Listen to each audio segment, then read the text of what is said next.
Alright, welcome back to another league race. This time we're with DNS. This time we're in Singapore for round 7, I think, or 6 or 7 of DNS here in Singapore. And dry race, dry qualifying, so give me a good chance. I was hoping they would be dry, so just loading up the setup here. Just I want to make a habit of this a bit more. Just kind of show the setup, kind of just.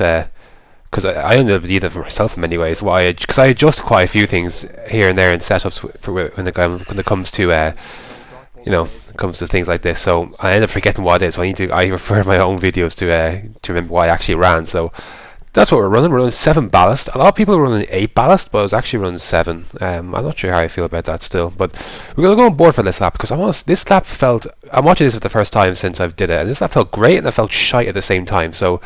Good turns 1, 2, and 3 where I had no delta, which doesn't help, but I think I could have taken a bit more out of this corner here. I waited a bit too long to get on the throttle. It was quite close to the edge, but I think there's a little bit more left in it. But decent first sector though so far as we head down toward turn 7, I believe it is. Yeah, I could take a bit more out of that one, and heading down to turn 8 first, short shot to second, not bad. I go down to third for this sometimes, but I think I do leave a lot of time on the table with that corner. But getting close then towards where the old Singapore sling used to be, take that corner. Yep, nicely done there. How about the curb here? Not bad either. Close to the edge. Yeah, good commitment here. I think I actually gained a bit of time here compared to my other runs on that corner. That was shocking. So I think it falls apart more so in sector 3. For what I think, it just lacked time here, there, everywhere. I think a bit too much curb on that one. I shouldn't have taken that much curb, so I think that cost me a little bit of time. And then towards 16, 17, I believe, or the 17 and 18, decent there. I could take a bit more out of that. Took a good bit out of that one, to be fair, and could take a bit more curb on that, close to the edge and a second gear. I missed the apex on that one. I'll take a bit more curb than that, and then down into the last 2 corners. Not a bad one. So the lap was okay. It felt decent enough. It was a 35.3 in the end. So how that compares to a TMC time, I actually don't know, to be fair. I should have checked that. But anyways, in 5th place, a couple of guys on the Ultras, a super laughing bolt on the Ultras, 34.4. I do think I left some time on the table in a couple of spots for sure. And unfortunately, it's hard to make up. Kind of way. So anyways, expectations this one, I was hoping for a top 5 honestly, but wasn't sure how on earth that would go. So you can see I wanted to compare the sector times because I wanted to see where I'd lost time, because at the time it felt like a good and a bad lap at the same time. So we will not be doing the 2-stop, we'll be doing the 1-stop, the Ultras onto the softs. It's a long old race this, as anyone who's done this would know. So buckle in, because it's going to be, you have to mentally prepare yourself for a race like this. You really do, because it's taxing. It does take a lot out of you when you think you'll be driving for forever and you're only laps 15, 16, 17, like barely halfway. So this race does take a lot out of you. But here we go. Then we're going to do our best. Starting from P5, could be worse. Let's see how we get on. As we wait for the grid to form. Here we go. Then I actually wait for a while because I was flipping disqualified. The formation after being hit from behind. But 5 red lights and away we go. Not the worst start, not the best start, but we're going to keep our position into turn 1 here. And yeah, amazing. A warning and a wing damage off the bat. Lose position to sway. And now it's like, well, shit, this is race. I thought this was race over. Like, what am I supposed to do with wing damage around Singapore on Ultras for 10 laps? You know what I mean? Like, it was just super frustrating. Clumsy on my behalf. I'm very. I don't know if you heard that. I was very, very angry because this is coming right after, a little bit after the classic cars race in Japan, where I was taken out there. Just a super frustrating day of racing, but in the same sense, what is there left but to drive? You know what I mean? And the wing damage wasn't actually too bad at the start. It actually was doable. I was lingering, you know what I mean? I was lingering with these guys at the top, but it wasn't so much corners like this.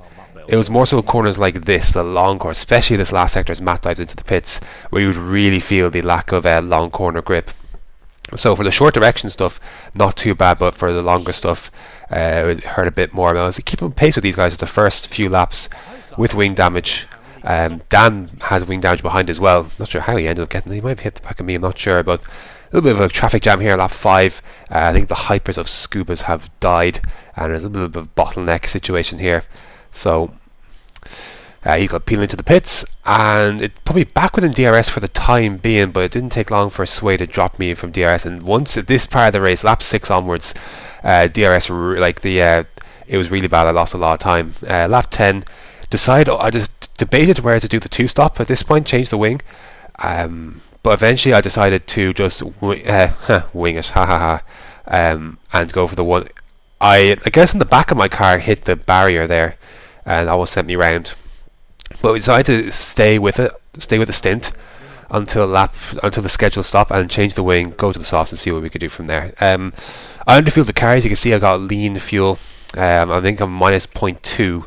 I started with a lap less of fuel, so I don't like overfilling the car on this one. I just don't, because you run mostly lean and low through the corners anyways to kind of help protect the tires. Less so on the sauce, more so on the ultras, and especially on the hypers if you can help it. We're going to come out in a very distant P8 here, behind Sway and ahead of Adam. So it's he's not that far behind, but he's just coming down the pit straight. So lap 11, you see the gap to Sway is 6 seconds, and so that's what we have to work with. And just drive, you know what I mean? Like, it's just, I'm not happy. My mic is muted again. This one. During the race, it was just drive, you know what I mean? Just drive, see what happens. Mash came into the pits, but on the softs, he's 6.7 seconds behind, and this kickstarted the phase of the race for me where I would go lean and low through the corners to save fuel and ERS. You can see I've just come back into the positive with terms of fuel. This is lap 14, so I'm a little low on the ERS. So I knew I needed to save. I knew Matt was coming. I knew that for sure. I need to give myself the best chance I can to defend myself. So it was time to save fuel. It was time to save ERS. So when he comes, I can fight down the straight and through the overtaken spots. So you can see here he's 2.1 seconds. I begin now at this stage to put it back into high and rich. Damars comes into the pits here, and that's going to put me into P5. Do a fast lap of the race there, lap 21. So a lot of juggling. I actually lost a few tenths in some corners because I was trying to juggle the mixtures and such. But lap 23 now, and on to lap 24, I see Matt is he's within DRS range now. So this is the important part. Coming out of this corner here, how close is the car behind to you? And you can see, look behind, and that's too far. Like, looking at that there, that's too far. I can put down the standard and medium because I know he's not coming for me this lap. And so I had to do a little bit more fuel saving. I ended up getting like 0.6 or so of a lap saved by the time Matt got within DRS. So I was able to do that. So lap 24, more opportunity to save fuel in ERS was a VSC was deployed for a retiring. I think it was Mercantile that retired. So that comes out, and we can do a bit more saving. I didn't want to make a pit stop. VSC ends. I left a little bit of delta on the table, and I decided to try and go for it at the end, trying to make up. I miscalculated slightly, had to get off the throttle, and Matt hits into the back of me. I didn't find out he had wing damage until after the race. I had a chat with him.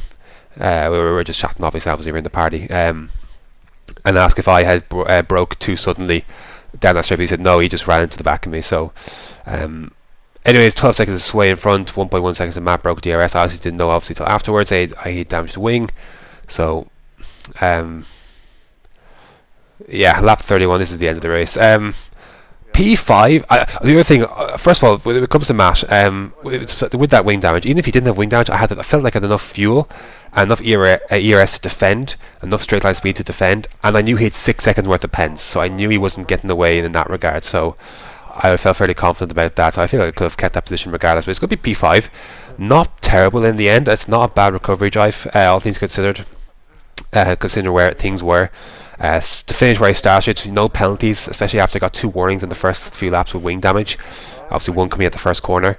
Look at 52 minutes that took for Bolt to win, but congrats to Bolt, Kevin, Scuba, podiums. Tough race, but P5, I can't be too disappointed with that. So next up is Spain. Until next time.